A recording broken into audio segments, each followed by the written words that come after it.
in there. Just really rare for me to like even like engage with the part.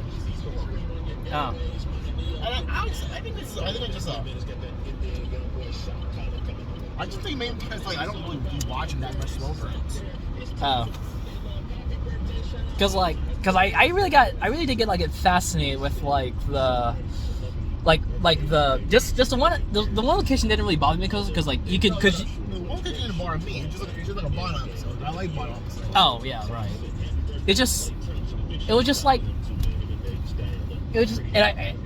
I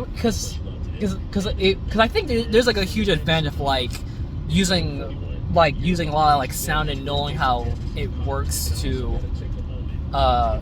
set the atmosphere. The atmosphere was well done. Like I got, and I think the one thing that like kind of I don't know if there are any nitpicks I have or some negatives because I feel like all the camera moments, it was hard for me to tell what was going on for the cameras, but that just might be me being stupid. But like, anytime they show the cameras and like there's a moment I'm like pausing, I just don't know what's going on. Like, when like when Amy was like talking, like screaming at her, was screaming at like Simon, was it like Ava? That's her name. Ava. Was it Ava when Ava was screaming at Simon to like get it? Yeah, to get the box. Was the picture was showing Ava's like vehicle as it being destroyed? Was that what was being shown? It was showing like, oh, Ava went down there, but then the monster was like eating her chip, or was that just the regular chip? I just think all the picture moments. I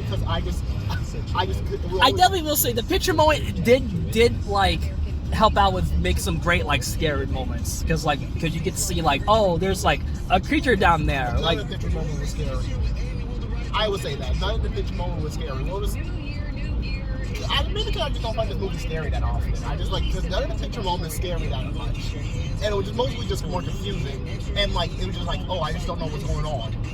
And like it was just the unknown for it, so it was like I guess that's kind of how like none of the pictures were scary, none of like the scary moments was scary, because like I would say like none of the moments really got me to jump out. It was just more intriguing than anything else. Yeah, but I think that's like the best like horror movies for me. You don't rely on like a typical like jump like cut and jump scare kind of thing. It's like if you can like sell like the unusual of like what's in the area is like, oh yeah, this is something, you know? Okay, I get that. What are you doing?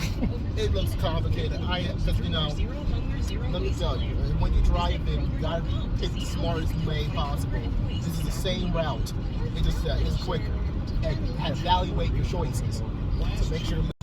I just think it's just not my. I just think it's just not my type of movie. Really?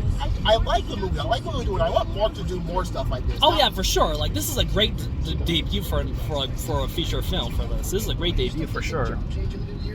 This is a good debut for him for sure. And the box office this thing made is an absolute triumph of like an indie filmmaking wise already. So that's great. It's just now actually seeing it. I get to like, okay. The atmosphere he sold well, like this, like personally for me, he sold the atmosphere well. He sold the monster well, like what the monster could be, what kind of weird things that monster is capable of. I don't even know what the monster is.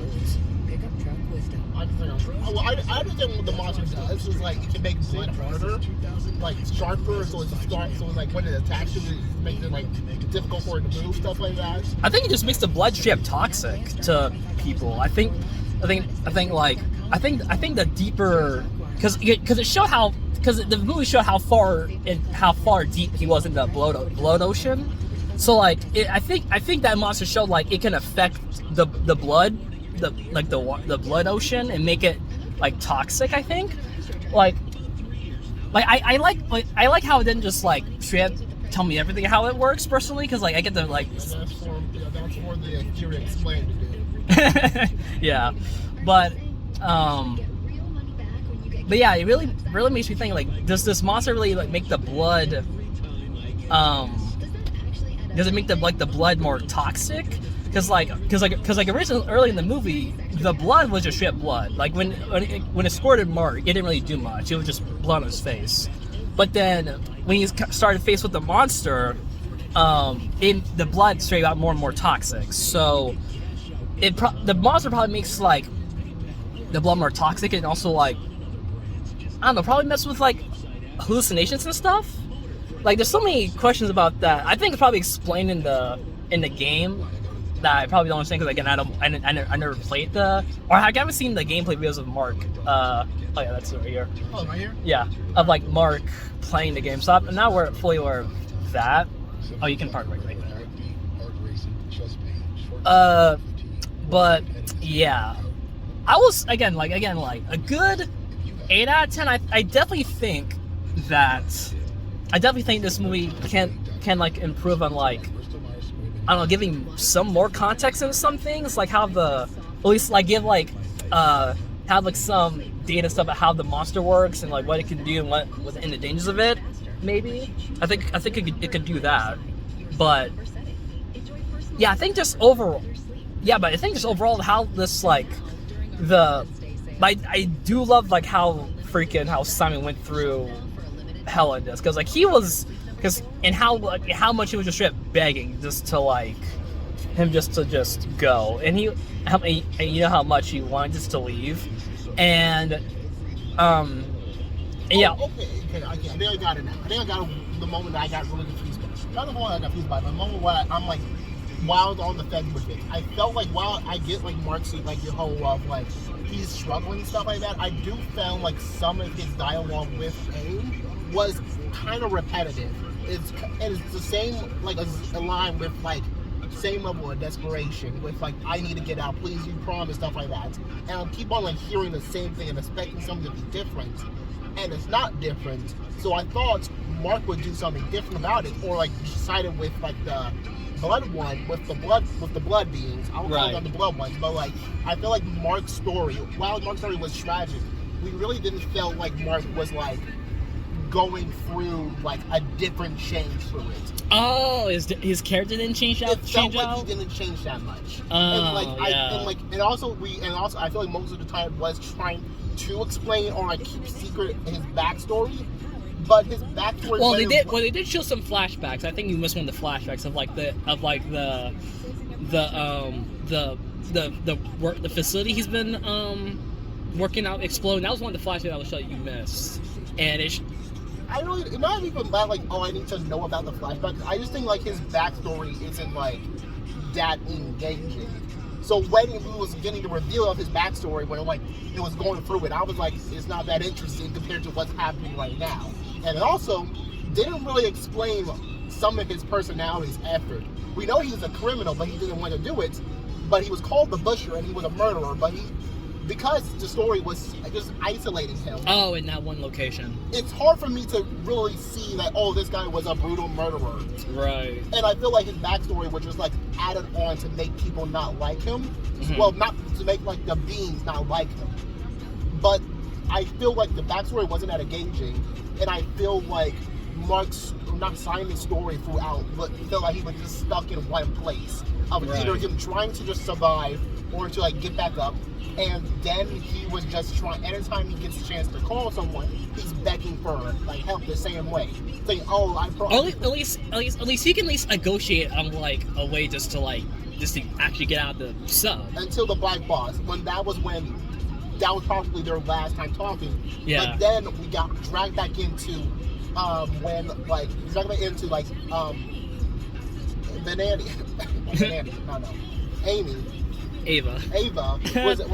That's where. Because now we're back with Ava basically being like, oh, sorry, you don't get to pick a choice. And it feels screw your freedom, sorry. Yeah, it feels like we just have like that. It feels like that entire dialogue scenes happened like 4 times in that movie. And I feel like every time it happens, it just makes me want Mark to go against Ava. And I'm like, okay, I don't like Ava that much. And I think Ava was meant to be like don't worry, like Mark's only, like not Mark. I keep saying Mark. I'm messing up with names. Like, it's Simon. I'm messing up with Simon's only like friend, and I feel like Ava wasn't Mark's only like friend in this situation. Is being honest, that guy who was in the first scene, talking to him after like after like he freaking radiated everyone with that camera. Yeah, I feel like that guy could have been his best friend, but then he snapped at the end, which was, I think that was pretty well done. But like, I feel like any scene with Simon and Ava, when Ava starts doing like, I'm sorry, Mark, you don't get a choice, it feels like it can be placed in at any time of the story. Right. And Mark would have the same reaction every time. And I feel like that is like the weakest part of it. And I would say me personally, because I think I am not that engaged with slow burns, or maybe because I probably should watch it again. But I don't know.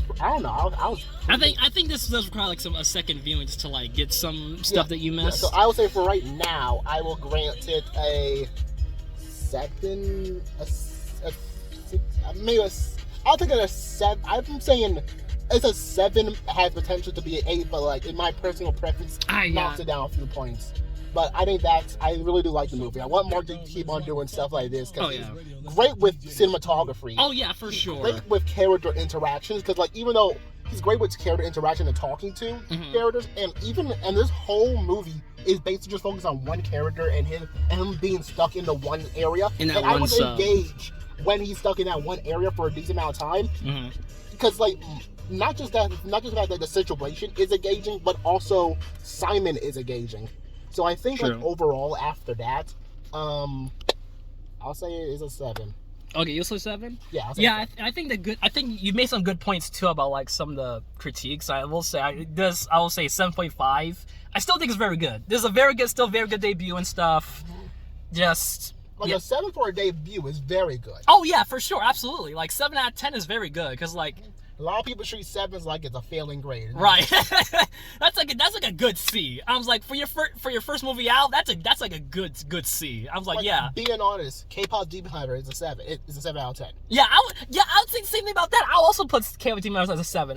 I think it's solid. But I would say it's like the best thing out there. I will say a 7 is that it's a good movie, but it has a few flaws that can be like slowly written out. An 8 is a great movie where you see flaws, but you can just ignore them. A 7 is a flaw where you have flaws, but you can't ignore them. That's where I will rate a 7. There's flaws, but you can't ignore them, but you still like the movie. That makes a 7. An 8 means like you see flaws, but you still like the movie, but you are aware that it has flaws. 9, there's like 1 or 2 problems, but overall, well, no, 9, I would say if you just really like the movie, no flaws. No flaws, you like the movie, but it's not something you would say like, you could understand why people won't say it's their favorite movie. Like if someone says this is a 9, if someone says a 9 is their favorite movie, I feel like most people be like, okay, I can maybe see why. Yeah. But if someone says a 10, someone you rate at a 10 is a bad movie, that might have to be a bigger discussion. Yeah. I think that is because 9 is a movie that you can say, oh, I love it, no flaws. Maybe no flaws, no notes. Probably like 1 or 2 problems. No, not even that. Is that if it's a movie that you very much like, but you will probably be okay with people saying it's not my favorite or it's not that good. Oh, it's not my favorite. There's other things I like. 10s are stuff like if you said there's other things I like over than this, that would might bring like a big old beef. That's my ranking. That's my things. And 6 needs to be on 6 is good. 6 is a good movie, but obviously has flaws. Right. I would honestly put like FNAF movie 2 at like a 6. That's not a 6. Come on. You haven't seen it. Like I've seen 2. I've seen the second. I would put that at a solid 6. Cause like that movie has flaws all over the place, but I still enjoyed it. Just that ending, just okay. So a 6 is a movie that is bad, but you like for personal preferences. Gotcha. Like I like it, but I know it's not good. I still enjoyed it. I wasn't bored, you know? Yeah. Okay. Have you seen it? No. Oh. But I understand. But you said, but last time I think I checked it. You said it was an 8 for a FNAF movie, but as a movie itself, it's like a 6. You said 5. I said, honest him. Yeah, I did say a 5. Because there's so many things wrong. 5 is just mid. And mid is not bad. Mid's not bad. I'm just like, there's so many opportunities that the movie didn't take that I absolutely could have taken. and it didn't take those chances. Iron Lung, I would say Iron Lung is not that because it took chances. Iron Lung is a 7. Is a 7. Is a 7. I will say.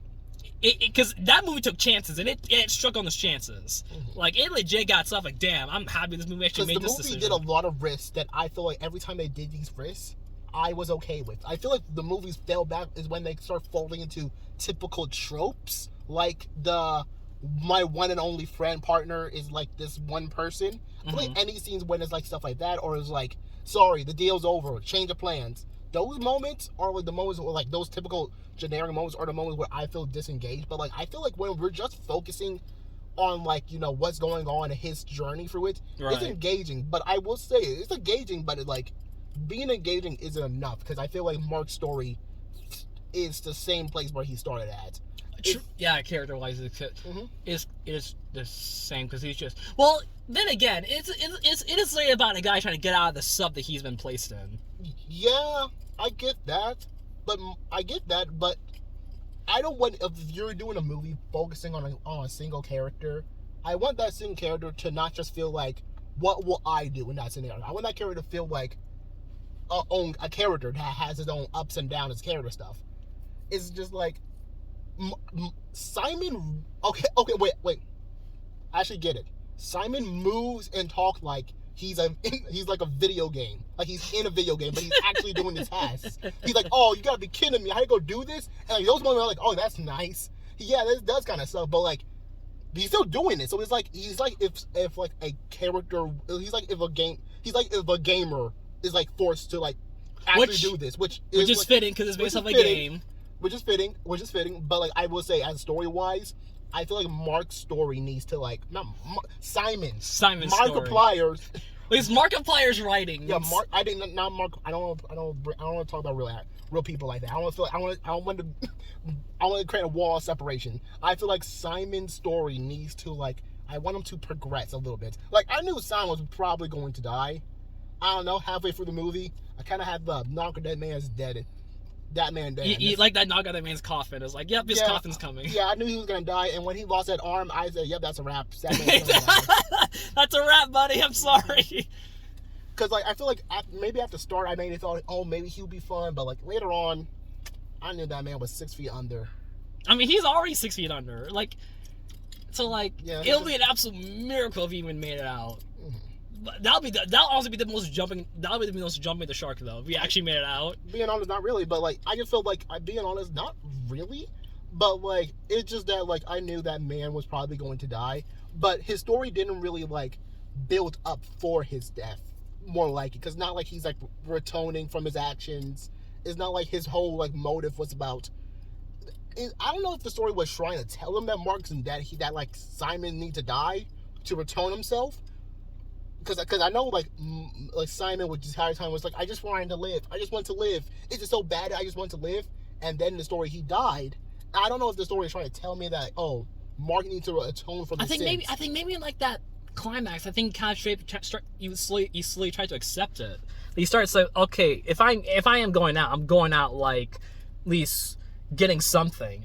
He ain't going out like at least. Yeah, but like that was never really getting out.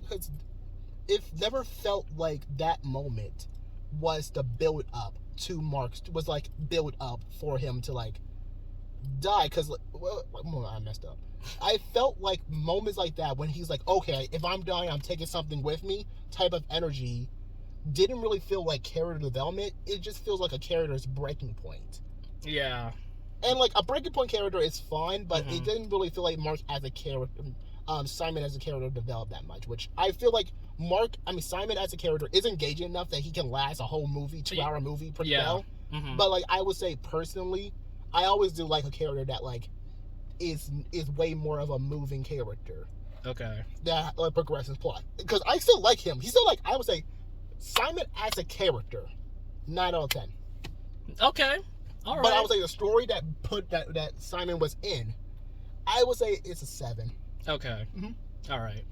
Yeah, I think yes. Yeah, I agree. Simon as a character is super good. Like and how Mark plays him is also pretty well because you can see as like he's a guy that got got into a situation, and he's just trying to like just get out as ASAP because he knows like he's basically in a screwed up situation, and again you can feel like the desperation in his face, and especially when it comes to like the climax and how like he's just again you just like you said, that breaking point of how he's just pretty much done.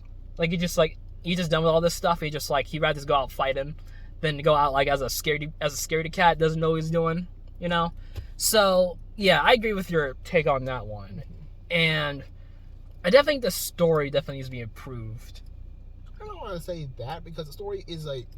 Again, well, yeah. But then again, like the story's engaging. I was engaged the whole time. Like heck, when shit hits the fan, I was in it. Like I think I don't know if you like looked at me yourself, but you saw how engaged I was. Like damn, shit's hitting the fan real fast. I was like wow.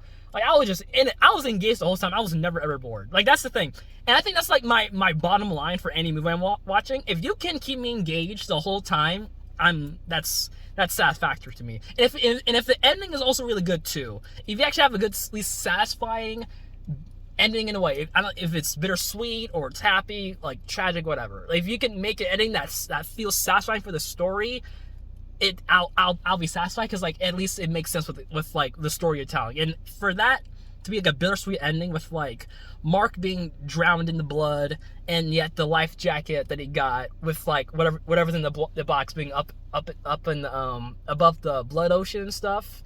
I think it's a good satisfying story to me because at least something came out of it. It's not like they got nothing.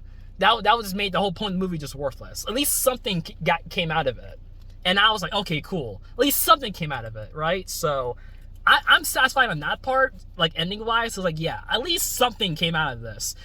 And last note, freaking Troy Baker, who's also in this, that played David, also did a pretty good job. And Elsie Lovelock, who played freaking Uzi and Murder Drones, freaking killed it.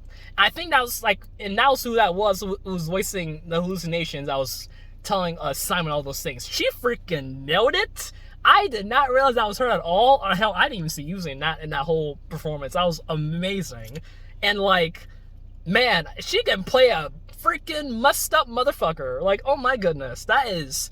Oh man, I don't know what the direction he was for Elsie, but man, that was great direction, great performance. Because I have experience of like doing like voiceovers and like because for the Shades I work with like Rai for like the Shades and playing Sage and all that, and I was like, so I know how I was gonna have to like get that right kind of take for like that line, and he nailed it. He got it, and she killed it, like absolutely just nailed it.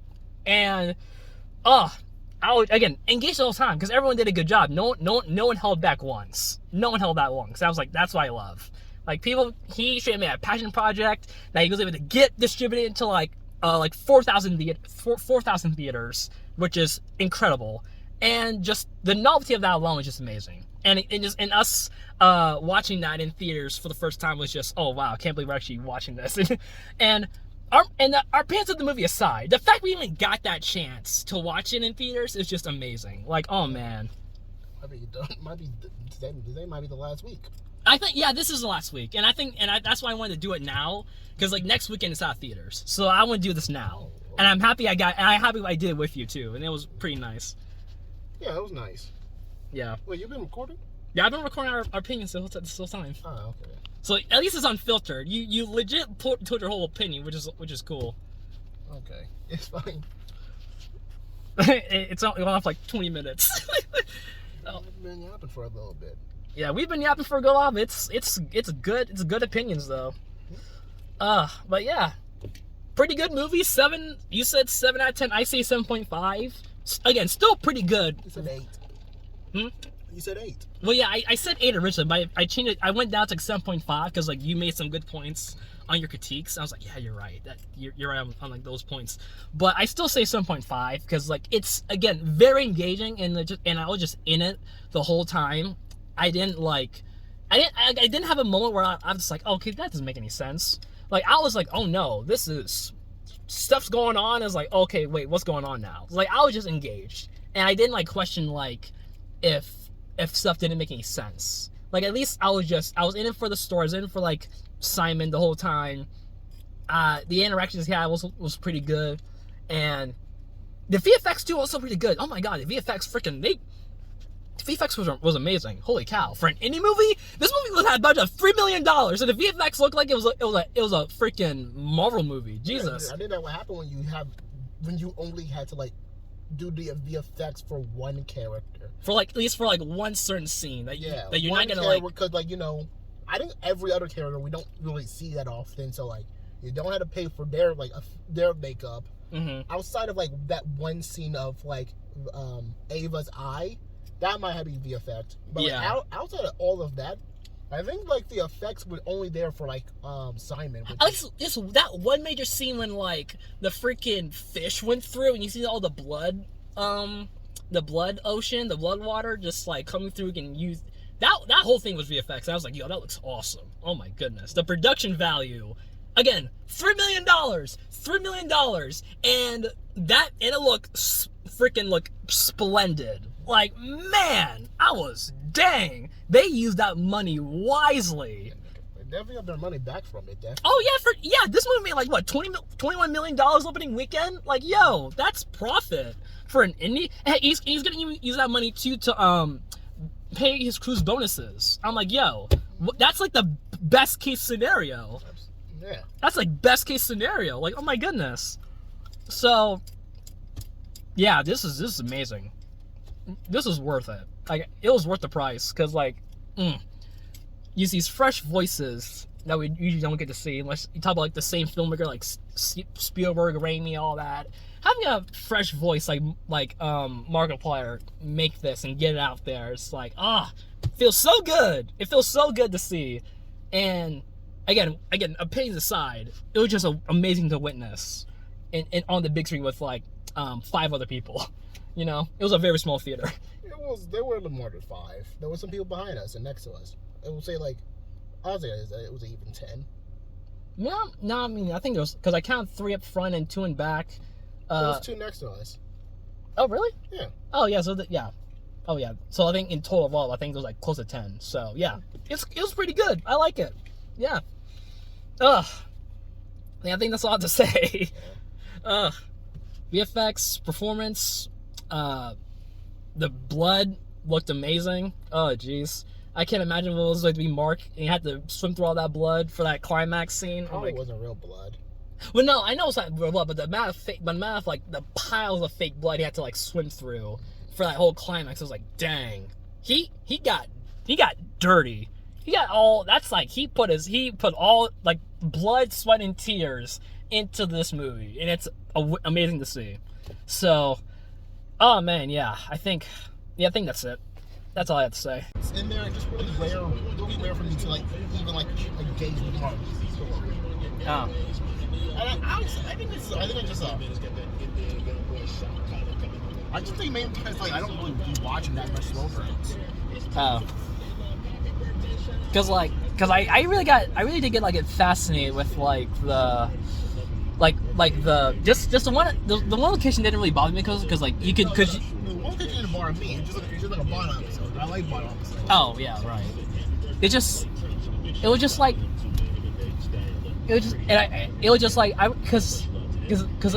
I think there's like a huge advantage of like using a lot of like sound and knowing how it works to set the atmosphere. The atmosphere was well done. Like I got, and I think the one thing that like kind of I don't know. Is there any nitpicks I have or some negatives? Because I feel like all the camera moments, it was hard for me to tell what was going on for the cameras. But that just might be me being stupid. But like, anytime they show the cameras and like there's a moment I'm like pausing, I just don't know what's going on. Like, when like when Amy was like talking, like screaming at her, was screaming at like Simon, was it like Ava? That's her name. Ava. Was it Ava when Ava was screaming at Simon to like get it? Yeah, to get the box. Was the picture was showing Ava's like vehicle as it being destroyed? Was that what was being shown? It was showing like, oh, Ava went down there, but then the monster was like eating her chip, or was that just the regular chip? I just think all the picture moments. I definitely will say the picture moment did like help out with make some great like scary moments because you get to see like, oh, there's like a creature down there. None Like of the picture moment was scary. I would say that. None of the picture moment was scary. What was I maybe I just don't find this movie scary that often. I just like because none of the picture moments scare me that much, and it was just mostly just more confusing. And like it was just like, oh, I just don't know what's going on, and like it was just the unknown for it. So it was like I guess that's kind of how like none of the pictures were scary. None of like the scary moments was scary because like I would say like. None of the moments really got me to jump out. It was just more intriguing than anything else. Yeah, but I think that's like the best like horror movies for me. When you don't rely on like a typical like cut and jump scare kind of thing. It's like if you can like sell like the unusual of like what's in the area. It's like, oh yeah, this is something, you know. Okay, I get that. What are you doing?